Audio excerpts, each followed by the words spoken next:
नमस्कार, आप देख रहे हैं पूर्वा एक्सप्रेस टीवी न्यूज। पूर्वा एक्सप्रेस टीवी न्यूज में आपका स्वागत है। सोमवार को कोलकाता के प्रेस क्लब में दीपांजन घोष एंटरटेनमेंट स्वादे आलादा की तरफ से टॉलीवुड को हीरो हीरोइन, गीतकार, संगीतकार, म्यूजिशियन को लेकर एक्सीलेंस अवार्ड 2026 सेरेमनी का आयोजन किया गया था, जिसमें विभिन्न कैटेगरी के लोगों को अवार्ड दिया गया। रिपोर्टर, प्रोफेसर सहित विभिन्न गणमान्य व्यक्तियों को पुरस्कार दिया गया। বাঙালি মানে এই মিষ্টি হাসি, আর সেই মিষ্টি মানুষটিকে আমরা মিষ্টি মুখ করে দিলাম আমাদের ডক্টর প্রফেসর সুজন বিশ্বাসের জীবন।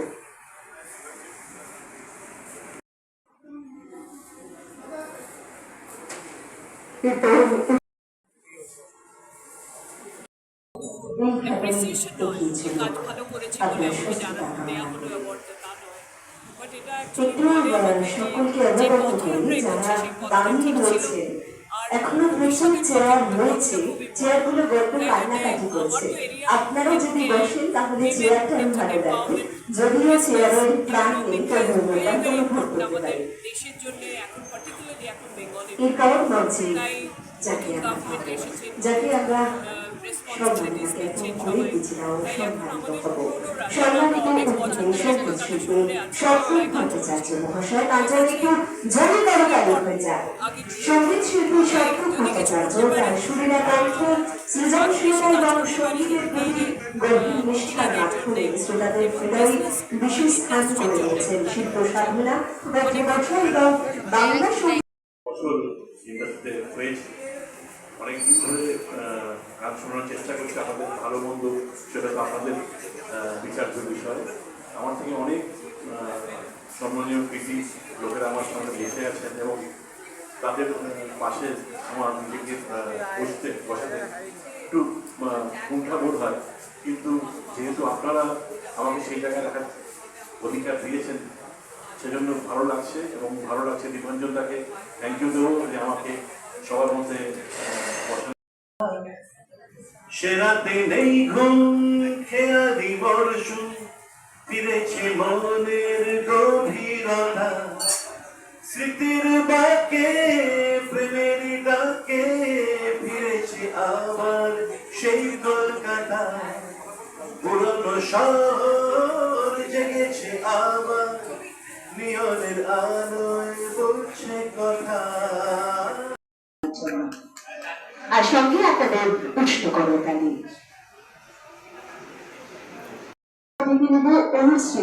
অনুশ্রী মিত্র তাকে একটু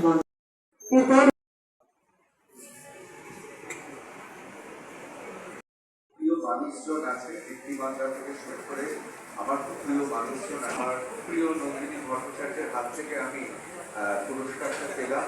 আমার অনেক দিনের বন্ধু জয়ন্ত আছে, আপনারা সবাই জানেন আইনজীবী, এবং আরো সবাই আছেন। আমার বিশেষ কিছু বলার নেই।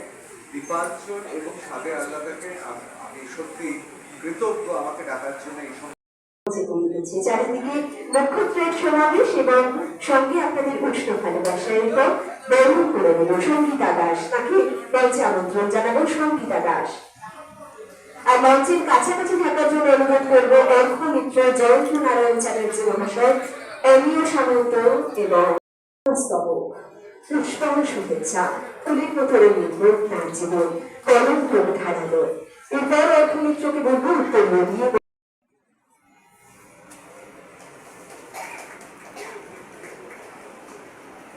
মঞ্চে আমন্ত্রণ জানাবো বরণ করে নেওয়ার জন্য। এরপর উপহার। আমি আবারও বলি, উপহার পেতে এবং দিতে ভালোবাসায় রেখে রাখতাম দেবন সরকার। দেবস্মিতাকে অনুরোধ করবো একটু মঞ্চে আসার জন্য। ওরা আমাদের দীর্ঘদিনের সঙ্গী। একটু আপনাদের জেনে রাখা দরকার যে এই মৌসুমী অভয়াকাণ্ডে প্রতিবাদ করেছিল বলে সমস্ত অনুষ্ঠান থেকে সরকারের বাদ হয়েছিল। পূর্ববর্তী সরকারের সমস্ত অনুষ্ঠান থেকে তাকে বাদ করতে হয়েছিল। তো এইরকম সংগ্রামী যে সমস্ত মানুষজন তাদের ভিড়ই আছে এখানে। আমি প্রথমে দীপাঞ্জন দাকে একটু ধন্যবাদ জানাবো, তার কারণ পুরস্কার নেওয়ার অভ্যাস আমার নেই, কিন্তু পুরস্কার দেওয়ার অভ্যাস। আমি দীর্ঘদিন ধরে স্বীকৃতি বলে একটি অনুষ্ঠান করি, যেটা কিনা হয়তো সমাজের এত গ্ল্যামারাস অংশের উপস্থিতি সেখানে থাকে না, কিন্তু সমাজের যারা প্রান্তিক মানুষ সেই প্রান্তিক মানুষরা সমাজের বিভিন্ন স্তরে যে কাজগুলো করছে সেই কাজের জন্য তাদেরকে আমরা কলকাতায় নিয়ে এসে তাদের অনেক এরকম অনেক মানুষ তাদের মধ্যে থাকে যাদের কাছে এই শহরে আসাটা একটা বিলাসিতা বলা যায়। এটাও হচ্ছে বসুন্ধরা দাস তাকে উত্তর নিবন্ধন করে নেওয়ার জন্য আর সঙ্গে আপনাদের উষ্ণ করে থাকে। আমরা জানি এই পক্ষে খুব ছড়িয়ে ছিটিয়ে রয়েছে। কি মেসেজ দেবেন যারা এই ধরনের অ্যাওয়ার্ড পেয়ে যারা আগামী দিনে না না যারা অ্যাওয়ার্ড পেয়েছে সবাই গুণী অত্যন্ত গুণী মানুষ, আমার তাদের মেসেজ দেওয়ার কিছু নেই। তবে হ্যাঁ দীপ্তিমানদার সঙ্গে সহমত, অ্যাওয়ার্ডটা যেন সকলের প্রতি আবদ্ধ না হয়। আমাদের সব জায়গা থেকে খুঁজে এবং সব গুণী মানুষকে অ্যাওয়ার্ড আলু টাকা নাশ করে তাহলে বলতে কেবল ভারতের মতো রঙিন করে দিই। এরপর উত্তরীয় জন্য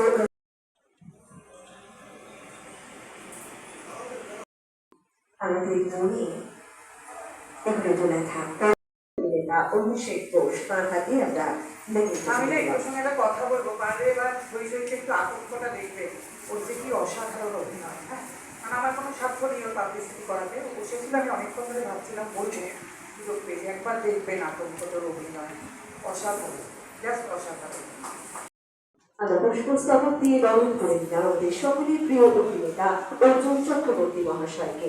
এবার আমরা উত্তরীয় হয়ে এরপর আমাদের কাছের মানুষ সকলের প্রিয় মানুষ জানাবো সাদে আল্লাদের পক্ষ থেকে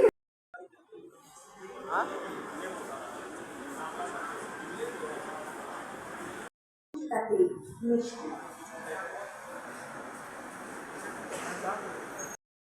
চেপে ধরে যে পুরস্কার নিতে উঠলে মনে হয় যে যোগ্য আমি কি, আর তারপরে ভালো লাগে, এই দুটো ইমোশন কাজ করে।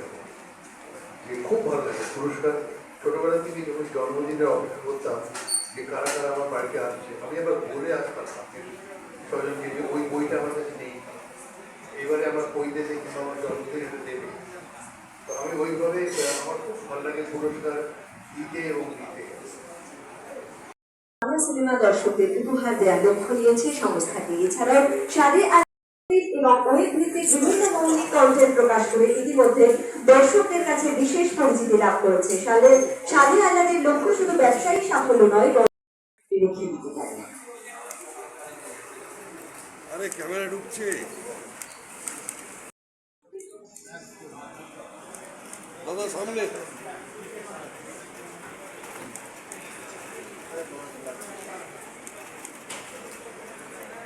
আল্লাহদের এই ধরনের একটা ইনিশিয়েটিভ আমরা এর আগেও দেখেছি, আজকেও তার ব্যতিক্রম হতো না। আপনাদের আগামী দিনে কীভাবে পথ চলার ক্ষেত্রে সাথে আল্লাহ এই ধরনের মানুষের সাথে থাকে? সত্যি কথা বলতে কি আগেও বলেছি আপনাদের, আপনারাও কোঅপারেশন করছেন আমাদের সঙ্গে সবাই। সাদে আল্লাদে যেরকম আমাদের টোটাল একদম মিডিয়াতে আমরা চলে এসেছি, দূরত্ব সামঞ্জস্য পরিচালনা করছেন, ঈশ্বরী পরিচালনা করছেন রৌনক রাজ। আমরা খুবই আশাবাদী এই দুটো ছবি খুবই হিট করবে এবং মানুষের কাছে আমাদের তার যে চিত্র তুলে ধরতে পারবো। এছাড়া আমাদের প্রোডাক্ট সেলস ব্যবসা, আমাদের প্রোডাক্টের মানও খুব ভালো, মার্কেটে খুব ভালো রেজাল্ট পাচ্ছে। সাদে আল্লাদে টোটাল সব দিক থেকেই সবার সঙ্গে কোঅপারেশন করবে এবং আমরা চাইছি যে আমাদের আরও মানটাকে বা আমাদের আরও গুরুত্বটাকে সবার সঙ্গে তুলে ধরবো। আপনাদের কী কী ধরনের ভোজ্য দ্রব্য রয়েছে? আমাদের ভোজ্য দ্রব্য বলতে চাল আছে, তেল আছে, ঘি আছে, মধু আছে, এছাড়া আনারদানা বলে একটা মানে জিনিস আছে, সেটাও আগামী দিনে লঞ্চিং হচ্ছে। এটা কি অল ওভার ওয়েস্ট বেঙ্গলে পাওয়া যাচ্ছে? অল ওভার ওয়েস্ট বেঙ্গল এবং আগামী দিনে আমরা চেষ্টা করছি অল ওভার ইন্ডিয়াতে লঞ্চ। কবে পথ চলা শুরু হয়েছিল সাথে আল্লাহদের?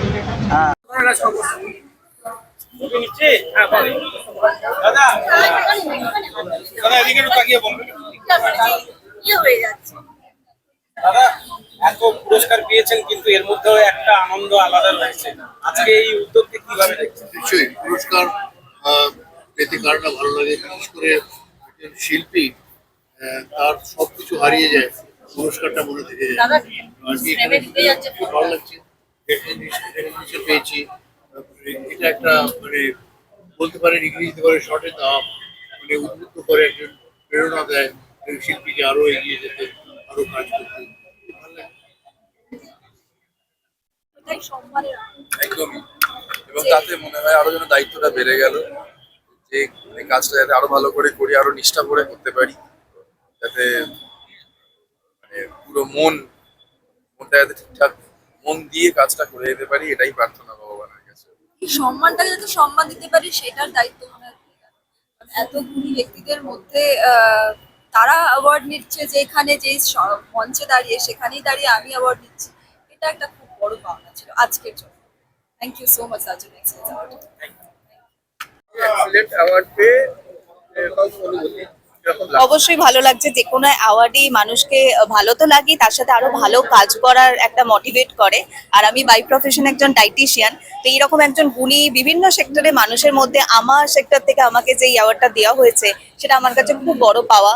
বিগত 12-14 বছর আমরা কাজ করছি এবং শুধুমাত্র হাওড়া কলকাতা নয়, আমরা গ্লোবালি কাজ করি পুরো ওয়ার্ল্ড বেসিস। এবং আমাদের টিমের আমাদের একটাই মোটিভ বলতে পারেন যে মানুষকে সাধারণ বাড়ির খাবারের মাধ্যমে একটা ওষুধ ফ্রি সুস্থ জীবন দেওয়া, সমস্ত রোগের ম্যানেজমেন্ট। তো সেই সেক্টর, সেই কথাটা ভেবে এখানে একটা এই সুন্দর অ্যাওয়ার্ডের জন্য আমাকে সিলেক্ট করা হয়েছে, এটা আমার কাছে অনেক বড় পাওয়া। Thank you. জানে তারা খুব ভালো পারফর্ম করে, তারা অ্যাক্টার্স, ভেরি গুড অ্যাক্টার্স, কিন্তু তারা যে কোনো কারণে লবি বলুন বা হোয়াট এভার ইট ইজ, সেটার জন্য অনেকে সেই চান্সটা পায় না, আগে আসতে পারে না, অ্যাওয়ার্ড পায় না। অনেক জায়গা থেকে নমিনেশন থাকা সত্ত্বেও কিন্তু তারা অ্যাকচুয়ালি কোনো কাজেই তাদের হয় না, মানে কোনো অ্যাওয়ার্ডই পায় না তারা। কিন্তু সেই অর্থে যে দীপাঞ্জন দা বা সাদে আহ্লাদে যারা এই ইনিশিয়েটিভ নিয়ে এই যে সবাই যে পাচ্ছে অ্যাওয়ার্ডটা, মানে যাদের সত্যিই দরকার, এত বছর ধরে কাজ করছে, সেইটা দেখে আমার খুব ভালো লেগেছে। এই ইনিশিয়েটিভটা ইজ রিয়েলি রিয়েলি গুড। মানে আমার মনে হয় এটাকে ক্যারি ফরওয়ার্ড করা উচিত। আপনার নাম? রেশমি ভট্টাচার্য। আপনি দেখুন জানেন না আমার নাম, তার মানে বুঝতে পারছেন কি অবস্থা।